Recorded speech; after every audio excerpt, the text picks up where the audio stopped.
Well, Bibidni Namipanast is a 114-year-old gnome, about 3'2". He's quite tall for a gnome, you know. He has to have those proper genetics.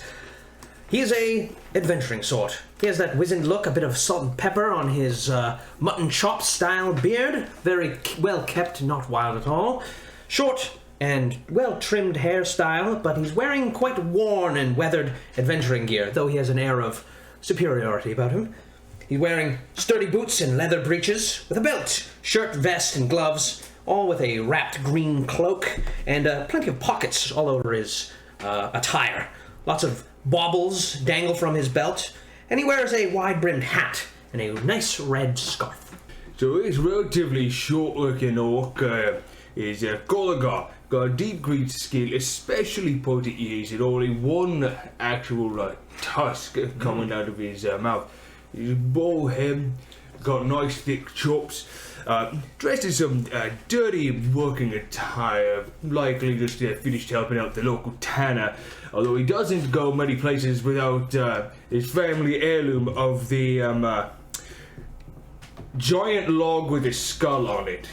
It just has a strap going across the chest to kind of keep it on.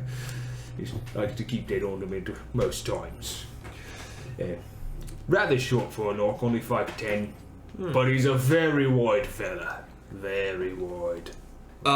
Standing quite tall at 6'4", but on the opposite end, weighing 110 pounds. Callan Dietrich Paul. This is what you get when you roll all your is a half-elf and twin older brother to this gentleman by 5 seconds.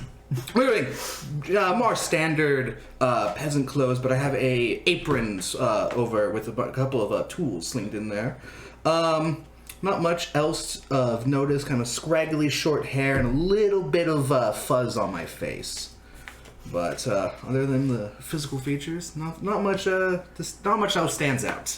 A small but tall for a halfling, 3 foot to be exact, little man sitting there.